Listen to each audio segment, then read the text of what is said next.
You got this tube. So what we got here today? What we got here today is a Jeep YJ. It needs an exhaust manifold. It's kind of funny. I don't know if my normal audience or majority of my audience would say, or I'd say I was in the Air Force for 22 years as a mechanic on the F-15, the A-10, and the F-16. The person that owns this is a retired pilot. Pilot, you got a little static there. Mind repeating that call sign again? Clown penis. Clown like the circus, penis like your penis. So it's kind of funny that I get to work on his Jeep. I'll probably make some jokes during this video. So what we got to do is get the exhaust manifold off. This one's cracked in 2 places, if not more. Let's see if I can get it off. Get it done in one day. What I really hate about the 6 cylinders of Jeeps and Ford and all them is the intake and exhaust is the same side. So it makes it a pain in the balls to get it off. In fact, you got to worry about all of that extra weight, extra room. Power steering pump, it looks to be part of the system. It's being an older Jeep. Try not to break any wires or connectors. I'm going to try not to take the whole thing. Well, I have to take the whole thing off, but I'm not going to try to disconnect any wires. I just want to kind of raise it up, get it out of the way, left or right, side to side. Might have to tie it up just so it just kind of hangs in place. So I don't try to break any wires or fuel lines or stuff like that, because it's an older Jeep. It's in pretty damn good shape, actually. It's garage kept. From my understanding, his son took it out, got it stuck in some mud or something, and possibly water cracked it. And what I mean by that is, since it's got a header on it, don't have a manifold, that the header just got hot and it cracked. It cracked from being cooled down from the water. Since you made the mistake, we're only gonna reprimand you and not the whole unit. But he went and bought a stainless steel stock replacement header. Looks pretty badass. And he's got an aftermarket intake for it that he hasn't brought by yet to see how it goes on, how easy it would go on. So, and that's the other thing too, is that intake manifold and exhaust manifold header, they all share the same bolts. So you can't just take the muffler or the header off. You got to take the intake off too, and it shares the same gasket. And that's going to be the problem, is getting the gasket cleaned off of the intake manifold and not taking it all the way out.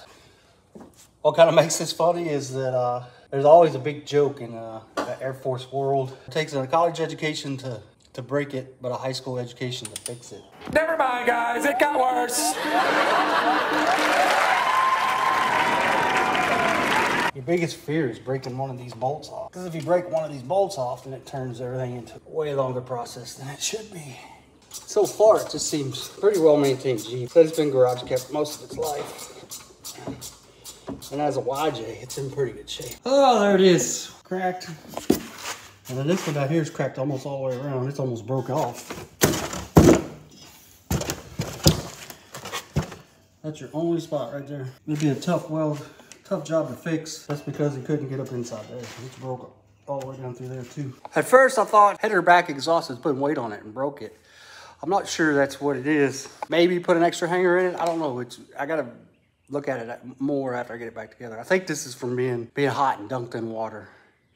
It just found the weak spot and expanded and contracted and just busted. And it's stock manifold, stock header, whatever you want to call it. It's on a YJ. You know how old that could be. I'm gonna get the gasket peeled off. Luckily, the gasket's come off of everything. It's actually not even stuck to the block. It's not stuck to anything. So it's just gonna pop right off on every aspect of this. Make everything a lot easier. So I'm gonna get up there, dig that off, put the new one on, and start putting it back together. Got the first draft of your EPR? It's good to go. Oh my gosh. All the way in, go to put the last bolt in, and it's not lining up. I guess when it was made, it warped just a little bit, and it won't let the bolt go in straight.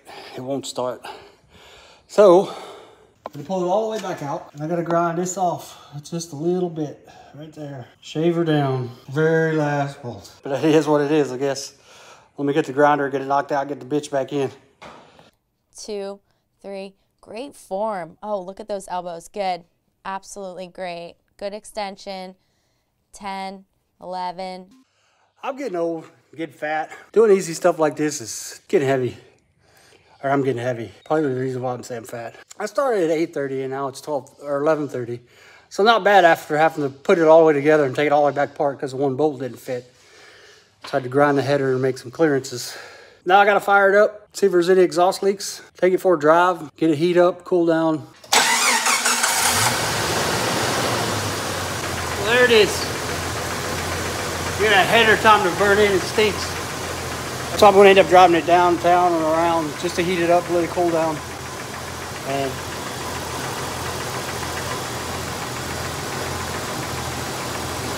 lift or not my Jeep.